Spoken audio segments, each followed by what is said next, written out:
All right, let's go. Take out your books. Let's go. All right, so World War I is over. Okay, so World War I is over. This is called the Age of Anxiety because everything changes. Nothing is the same.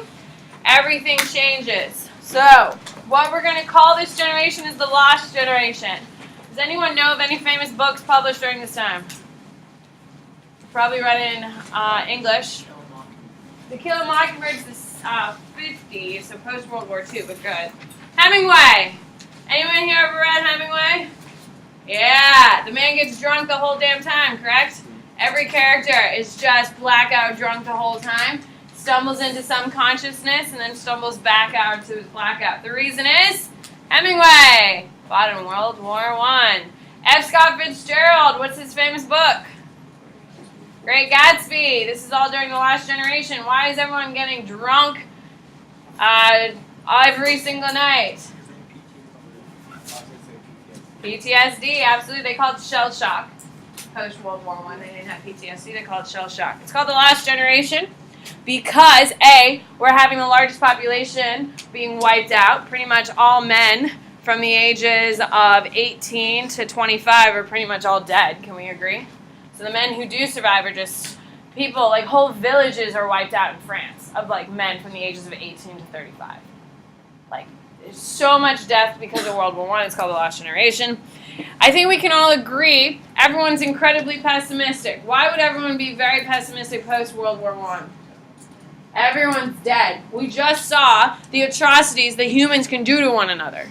Okay, we just saw the worst, the worst of human nature. Now, is it going to get worse for two?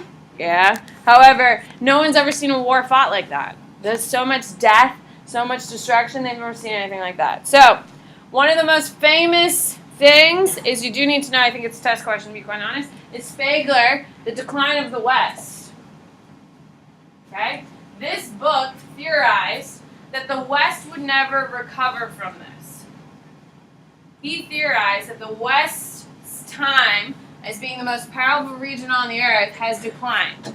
The reason he felt that way is because he couldn't see how people could overcome what has just gone down. He thought the West has been shaken to its core so much, no one would ever go to war, no one could face each other, no one would be able to do anything except drink, so law, rule is in a decline. Interesting, don't you think? Is that the case? No. I will say fascism helped, and then fascism led to, hundreds of millions of people being dead, but it did help get us out of this disillusionment to a degree. But a very important idea. Now, just be aware, you shouldn't have to write this dude's name down. His name's Einstein. We heard of him. Okay? He is doing physics. He comes up with this theory of relativity. If you don't know that, maybe I'd write it down, but you should just know that, right? Okay? He does a theory of relativity. I think you are going to see him on your test. I think they asked you what theory it is. Theory of relativity. You should just know that. Heisenberg. Okay? He's doing the uncertainty principle. We're doing a lot more science. Now, Freud, who I speak about all the damn time. Oh, my God. What a creeper, by the way. Oh, straight up. Straight up. He believes everyone in this room wants to have sex with their opposite sex parents. So ladies, you want to have sex with your dad. Gentlemen, you want to have sex with your mom. Goes into great explicit detail. It's a great time. Come to psych. Huh? You do need to know Freud. You do not need to know that you want to have sex with your mom. No. But just know that's coming for you. In AP Psych, I taught it 3 weeks ago. The kids have never looked me straight in the eye again. You can only imagine how awkward dinner is. So, he is going to do the subconscious, and all he does is talk about sex. Okay? He does interpretation of dreams, free association, all that crap. So, experimentation in art. We got Pablo Picasso. You're going to want to write his name down if you don't know it. Pablo Picasso, he's going to start this whole impressionist influence and abstract.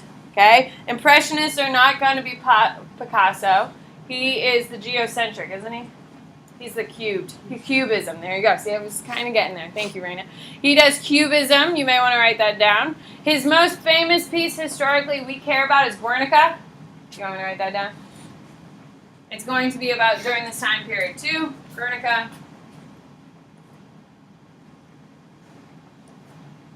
That's how you spell it. And that's Picasso. Now, his most famous piece for himself in art is the Five Women. I think it's the women one where they're all naked and they're all different. Now, one of the biggest reasons for Cubism and abstract to become popular during this time period is because the world has changed significantly from World War I. Post World War I, people don't see the world the same, which is why art has completely changed.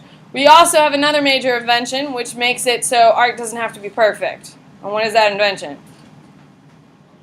Camera. We don't need to have perfect pictures of people anymore because we have a camera to do it. So if you're going to paint something, you don't want it to look exactly like a picture because you could do it in 2 seconds. So, another major reason.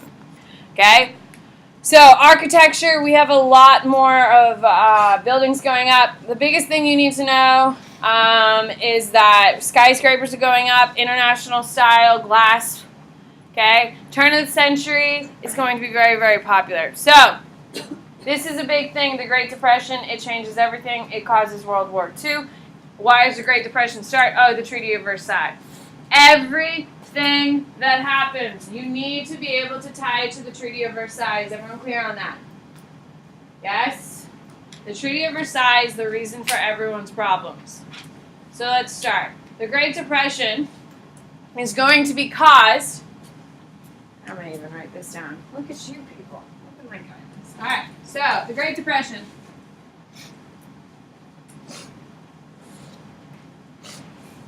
Okay, so post-World War I. Okay, reparations. Who can tell me what are reparations? Who, raise your hand. What do you got? Tristan.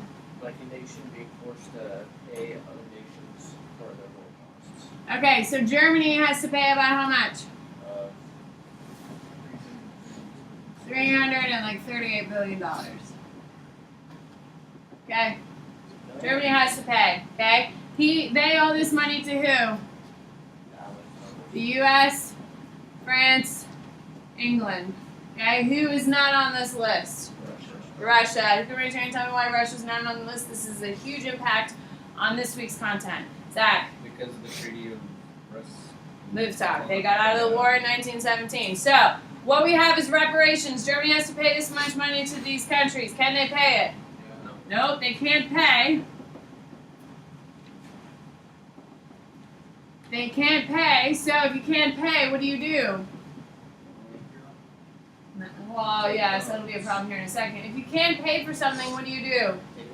Take a loan. If they can't pay, they take a loan. Guess who they're taking their loan from? The U.S. So what is happening is the U.S. is giving loan money to who? Germany. Okay? Germany is then paying who? England. And who else? France. Well, guess what? England and France have been completely destroyed from the war. So, what are they spending money on? What do they need? They need infrastructure rebuilt. They need clothes. They need food. They need all these things. So, guess who's the only industrialized power in the whole wide world who has plenty of lumber?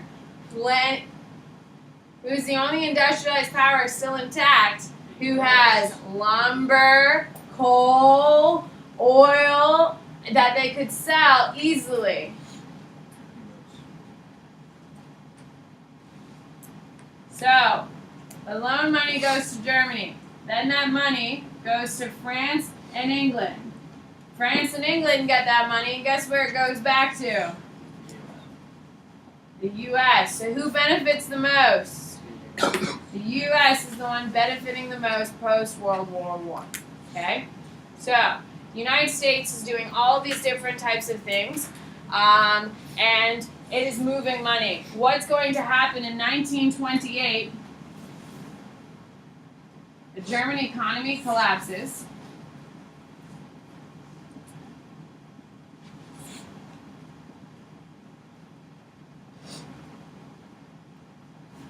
Due to inflation. Who can raise their hand and tell me what is inflation? Gunnar. There you go. So, a wheelbarrow of Weimar Republic marks, okay, will buy you a loaf of bread. So right now, one of my favorite things, don't judge, okay? I don't need you criticizing my health habits. I love McDonald's. I don't eat it often, but I love it. The dollar menu is so damn great, okay? How affordable. Except I wish they would put the McFlurries on the dollar menu. It would really make my life better. Yeah, they do, man. They have like the 2, the 3, the 4, but I only stick with the dollar menu because I already have enough guilt about pulling in, you know what I mean? So I stick. It's like the value menu now. Oh, it's still the dollar menu. They got rid of the I don't know. Maybe, Christian, I will go and do research today, and I will let you know what I find out in my research. I'm willing to do that for you, Christian. Please note that. So what's going to happen is that we're going to have inflation that's going to cause, so for instance, if I could buy a little cheeseburger with nothing on it at McDonald's for $1, if American inflation skyrocketed, and now for the same cheeseburger it cost me $15, is that a good thing or a bad thing? Bad thing, absolutely. That's what inflation is. And a little cheeseburger in Germany post World War I in 1928 is going to cost you like 100 Weimar Republics because the money has no value to it anymore. So it jacks up all the prices. Is that good or bad for normal people like you and me? Very bad. So 1928, the German economy collapses due to inflation. Who falls next? Follow my little money chart. England and France fall next. Why do England and France fall next? Yes, because they're no longer receiving their loans. Sorry, Walker. They're no longer receiving their loans from the Germans, so that means they don't have enough disposable income to keep their economy going. Eventually, who is going to feel it? The U.S. Now, we're a little more padded, which is why we don't fall until October 15th, I think we're going to see here in a second. October 1920. This is really hard, okay? I see you judging right now. It's really hard. Okay? So U.S. finally falls to the Great Depression starting in October 1929. Does anyone know what day we call it? Black Thursday. I always had to think twice because everyone's used to calling Black Friday, right? It's Black Thursday. And I think that's the 15th. Black Thursday. And that's when the stock market crashes and the U.S. starts feeling it. So, what's sustaining the world's economy post-World War I? Huh? awful. No. What's sustaining the economy? From 1918 to 1927, the world's going well. Who is sustaining it? The U.S. Who's also benefiting the most? Of course, do we have high interest rates on Germany? Yeah. Every time we give them money, they owe us money, the whole thing, we're making tons of money. Everything's going well. This is why we call it the Roaring 20s. Why? Because the U.S. is making so much money. Literally. You bet on the stock market, you can make a ton of money. Everything starts changing. Okay? So, what we're going to see is that because of the way this whole loan system works, it's going to cause chaos. So, when the Great Depression starts, single export countries are going to be wiped out. Okay? Dutch East India, Malaysia, Ceylon, going to crash. Okay? Now, we also have another thing going on during the Great Depression, which only compiles it worse. So, in the U.S., this is all post. Agriculture is going to be a big problem.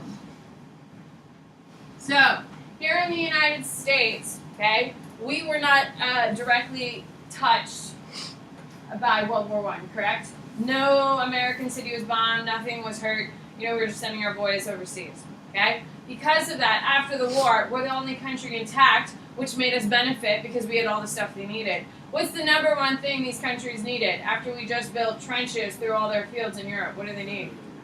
They need food. They need wheat. That is the most important thing. Now, who has fields and fields and fields of wheat?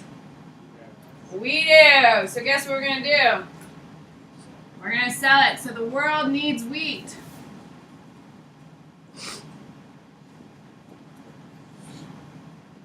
And the U.S. have it.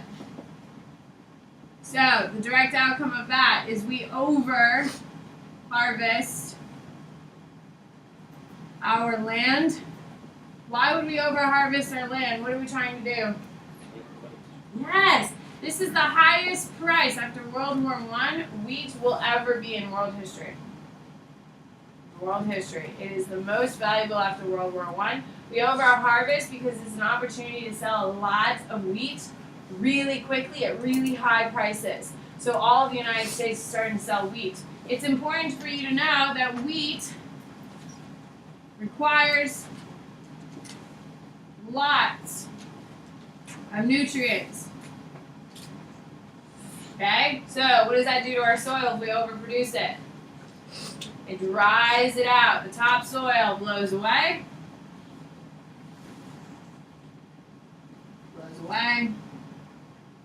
And what do we call this phenomenon? Dust Bowl. Absolutely. The Dust Bowl is the outcome. And this is 1920s. No, 1930s to 39. Okay? U.S. Dust Bowl. So all of our farmers out west, can they live there? Can they sustain? Nope. So here we go. So the Dust Bowl is going to happen in the 1930s to 1939. What pulls us out of the Great Depression? World War II. There's all of a sudden tons and tons of jobs because wars make money. Companies make money. We have money from the U.S. government buying all this crap. It motivates the whole thing. What do you got? What happened to like Japan during this time? Because weren't they relatively untouched? They are, but they don't have as much. They don't have as much general landmass as we do, so they can't sell as much wheat. Now, are they selling rice? Absolutely. Are they doing pretty well? You bet your bottom dollar they're doing pretty well. But they can't compete with how much land. I mean, look how big our damn country is, man. Look how tiny Japan is. That's a big country. We got a lot of wheat.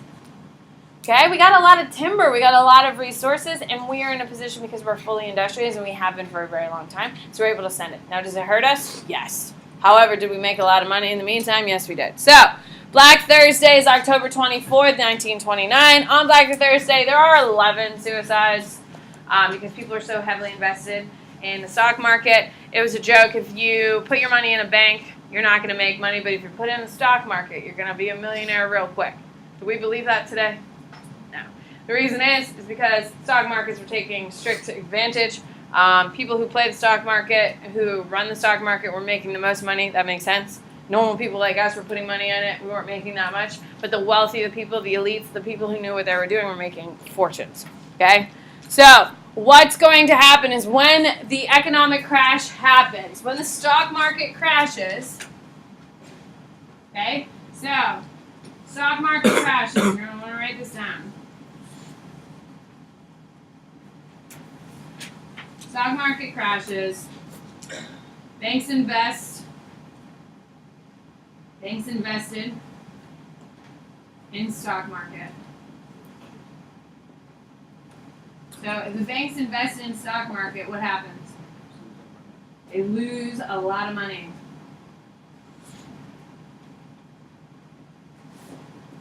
Okay, so immediately, as soon as the stock market crashes, banks are already hit. Then, and this is the biggest component, then people want their money out of the banks. And what do we call it when everyone's going to get their money out of the banks? Anyone know? It's called a run on the banks. Okay? And then this is going to close. I think it's up to like 60% of banks close. Okay. Now, your grandparents definitely aren't as old as my grandparents. Okay, so what happens is the banks are invested in the stock market. That's how they're making money. You do know that banks want to make money, correct? Okay, so what happens in a bank? So if I go to the bank today, I happen to bank at Bank of America. So I go into Bank of America and I put $100 in my account. You do know they don't have a bunch of little boxes that have this spend it, $100 on top of my $200 I currently have in the bank. Okay, you do know it doesn't sit there, correct? So I put $100 into the bank, they mark it down. So Bennett has $100 extra into her account. Peyton comes behind me, and they're like, Peyton's like, I want my $100 out of the bank. And the bank takes my literal cash and gives it to Peyton. So my money isn't just sitting in a pile in the bank. Okay? It's a fluid system. So say, for instance, today I wanted to take out my life savings of $30,000. I wish. If I wanted to go pull out $30,000 at the bank, I can't just take it out.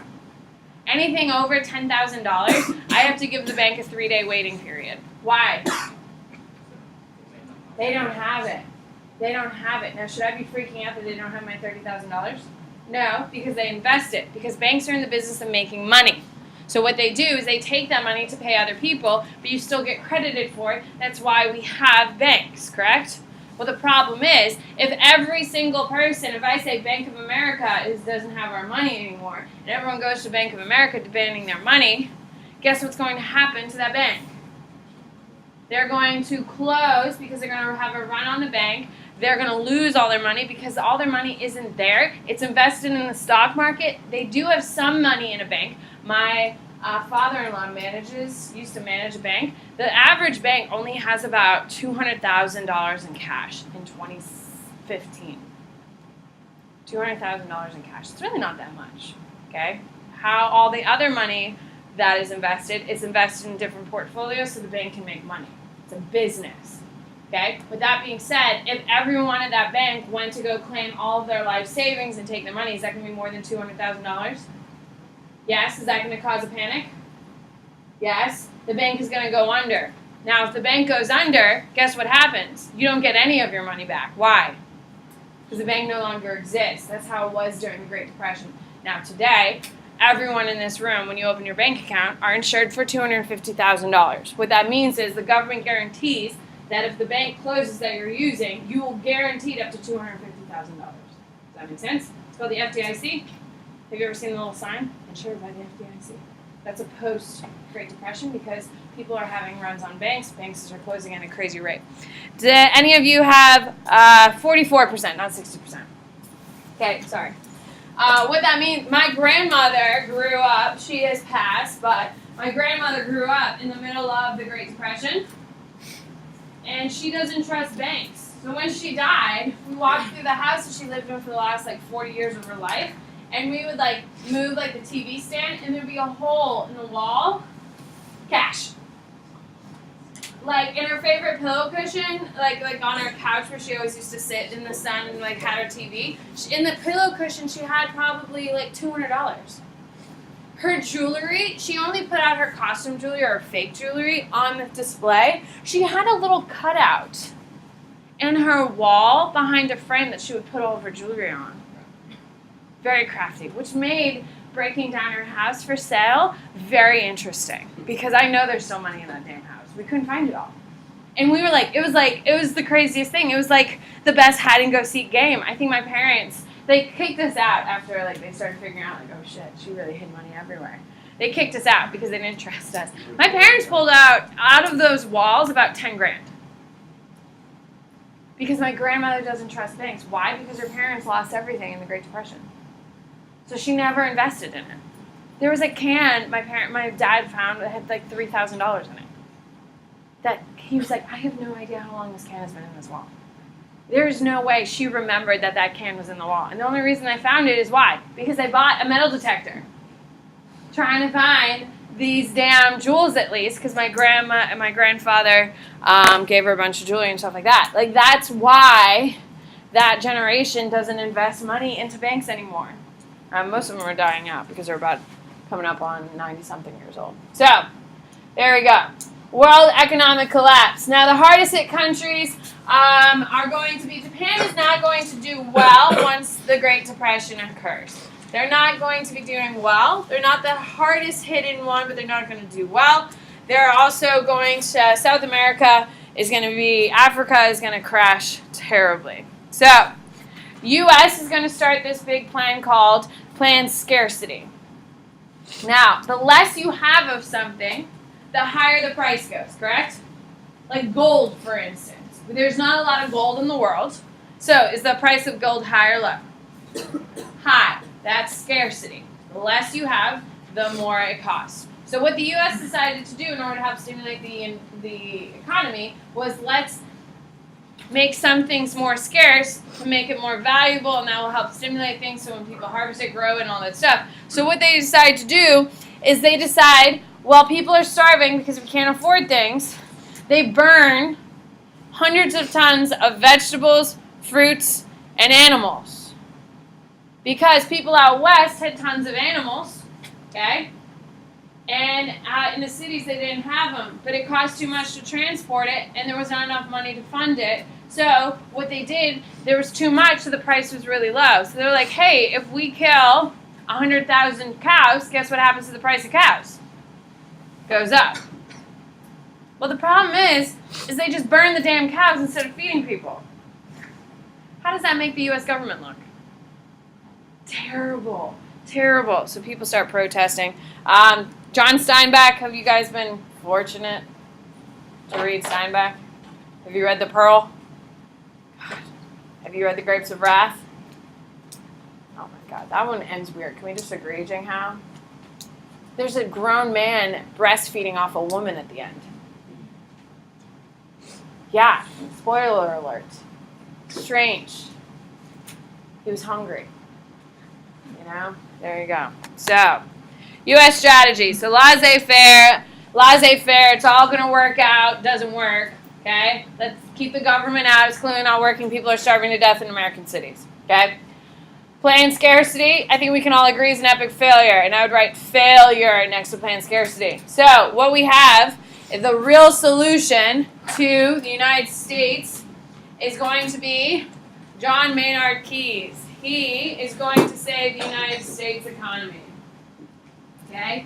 So John Maynard Keynes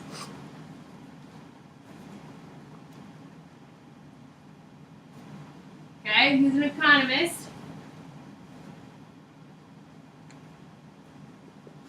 And he saves U.S. economy.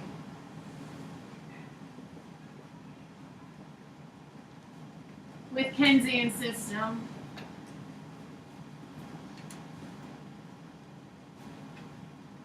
With the Keynesian plan. Okay? So what the Keynesian plan is he manipulated interest rates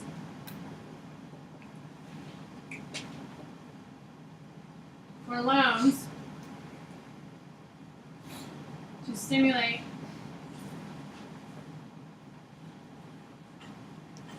the economy.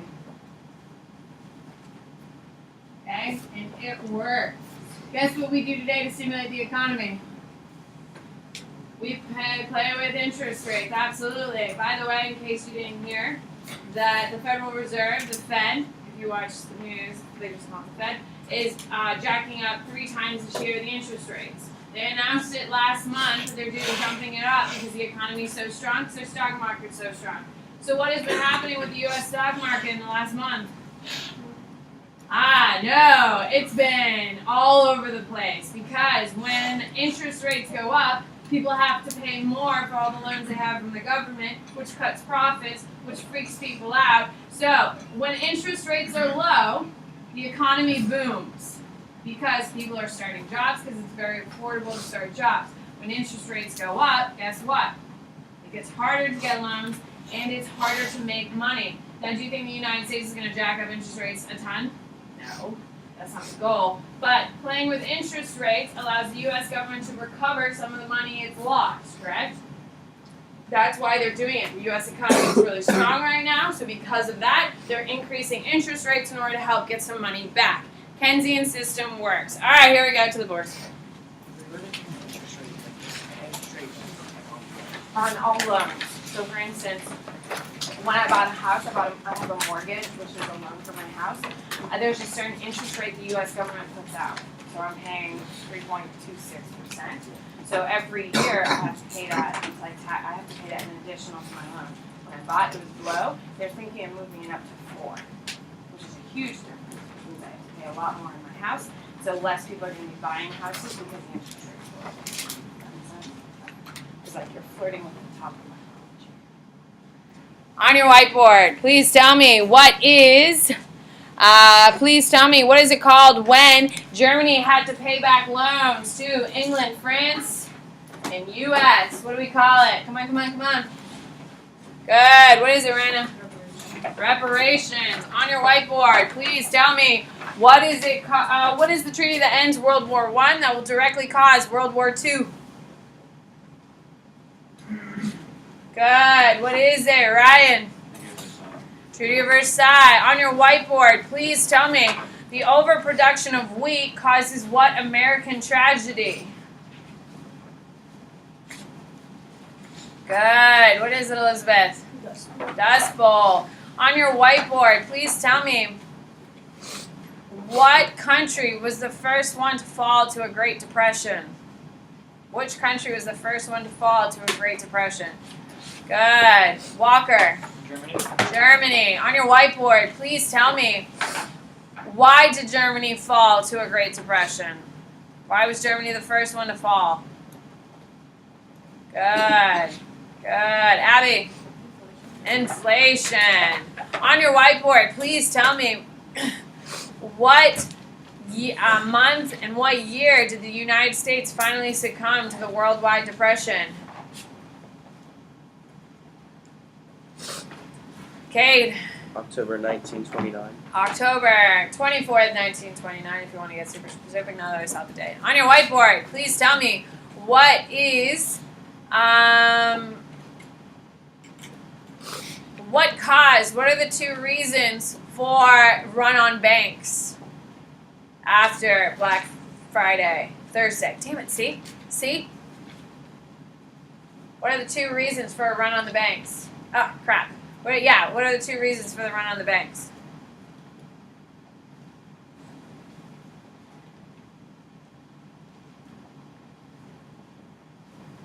Good.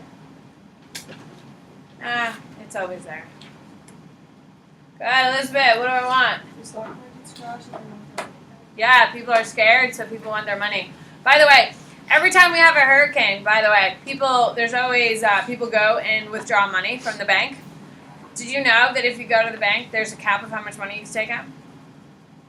Yes. In each transaction, the most you can take out is like $500, depending on the bank, or $1,000, depending. That's it. Why? They don't want to have a what? A run on the bank. Well, the problem is if we have a hurricane that looks just like Puerto Rico, what is not even open? What wasn't open for the first month? Banks. Why would banks refuse to open? They don't want to lose all their money with everyone trying to come and take their money out. Do you see how important this is? It's a very big deal, and banks are always trying to fight against it, and it's still something they have to worry about. Now, all the banks in Puerto Rico have the FDIC, which means they're U.S. territory, so they're insured to $250,000, but their fluid cash is what they're trying to protect as well, because cash is power, in case you haven't figured that out. On your whiteboard, please tell me. No. What is the name of the gentleman who's going to save the U.S. economy? What is the name of the gentleman who saves the U.S. economy during the Great Depression? Now, the thing that really gets us out of the Great Depression is what? World War II. However, he's the guy who's going to stabilize our economy so it doesn't get worse, because it gets worse in other places. Who is it, Carlota? John Maynard Keynes. And he saves our economy by playing with what? You better be writing it on the whiteboard, not working on your math problems, that's for sure. Good. Come on, come on, come on. What do we got, Payne? Interest rates. Here we go. Another thing that we're doing to help save the U.S. economy is FDR. Okay? Now, this is not Franklin Roosevelt. This is FDR.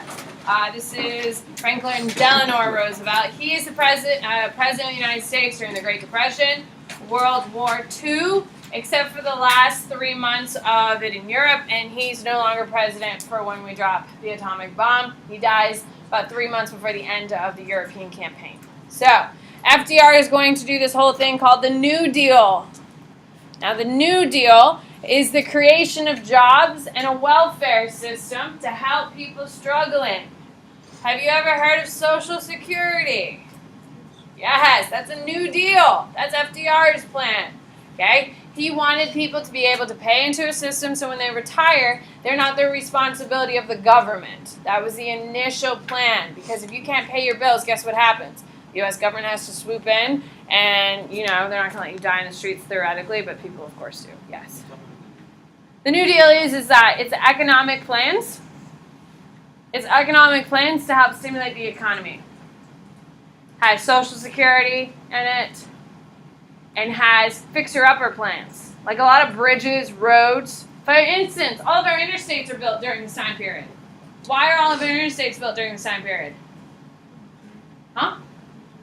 It's military to a degree, military readiness, but more likely what? Is it because people need jobs? Yeah. U.S. government, I think we can all agree, handing people money isn't the best way to help the economy, correct? Making people work is the best way to stimulate the economy. So the U.S. government created a bunch of jobs and saying, all right, let's put these people to work. All of your bridges, Hoover Dam is being, all of that's going to be subsidized by this. You're going to have tons and tons of other building projects. Most of your overpasses, you know how when Trump ran for re-election, oh jeez. When he ran for his first election, he said the infrastructure is weakening, correct? That it's decrepit and we're so far behind other countries. He's completely right. Why? Because it was all built in the 1930s. Why was it built in the 1930s? Because of the New Deal. Why? Because we need to put Americans to work, so we had them build a bunch of things. Like Route 66, built in the 1930s. Why? We had Americans and we needed them to be working so we could pay them. A lot of your major buildings, architecture and all that stuff are going to be there. All right. You already know this, but listen. All of this is happening in the United States. We have the Bolshevik Revolution. We have the Civil War in 1918, 1920. Lots of chaos. The Reds are going to be the victor. They're going to defeat the Whites. The war communism is going to be implemented. Okay, rapid collectivization. What does that mean, collectivization? Hello? Who's going to own all the land? The government. It's socialism. Collectivism is essentially the process of the government taking control over everything. Confiscations, they're going to steal things from people that they don't want them to have. It's going to be unpopular. Can we agree? So remember, this is Lenin. Lenin thinks that communism is really the best way to do everything. He's a hardcore. He really believes in Marx. It's massively unpopular, so he's like, oh, damn, maybe we shouldn't do this. So he starts with the new economic policy. You absolutely know this. This is created by Lenin.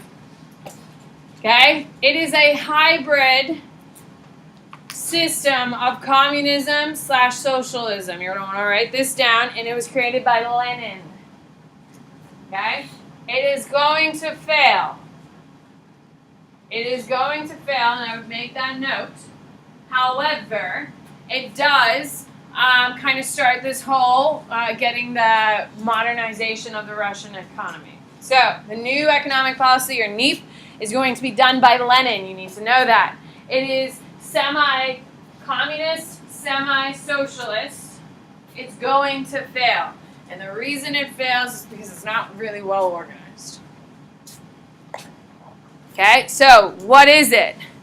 It creates a semi-market, or semi-capitalistic market. It allowed peasants to have some freedom, okay? And it creates some schools. So what you need to know, it's a hybrid of all three economies. It has a capitalist market, socialist, and communistic. I think we can all agree it has too much going on for it, yes? There's a lot of rules. It does not go well. Lenin is going to die in 1924. Okay? He dies in 1924, and the Bolsheviks have to come up with a new guy. And who's the guy? Stalin. Yeah! Stalin. Stalin. He's a terrible human being. But he's so damn good at it. He's so good at it. So, first of all, he is going to be named the Man of Steel. By the way. Okay, he believes socialism in one country, okay, and he leads Soviet Union by 1928. So it takes him 4 years to rise to power, okay, and eventually, of course, he will. He is going to be there. He does not really believe in religion, which we'll get to here in a second. Now, he is going to start the 5-year plan. NEP isn't working, hasn't worked, not going well. So he creates a 5-year plan. Next to it, I would write, it works! And it is done by Stalin. 5-year plan, it works. It is going to industrialize. It fully industrializes Russia. Is that an accomplishment? Absolutely. Okay, so he also does the collectivist thing again. So he forces all citizens to give up their land, and he creates this thing called the kulak system, which means all land is controlled by the government in order to streamline farming. Does it work? Yeah, it does actually. Not great, tons of flaws. Some people are making lots and lots of money off of it. Average people like you and I aren't doing great, but is everyone eating? Yes. People are eating, okay? And eventually he's going to stop it in 1931 and proclaims it a success. It's pretty successful. We're going to see collectivization again under Mao, not going to be so successful. Okay, under Stalin, because it's not Stalin unless we're killing people, he creates the Great Purge.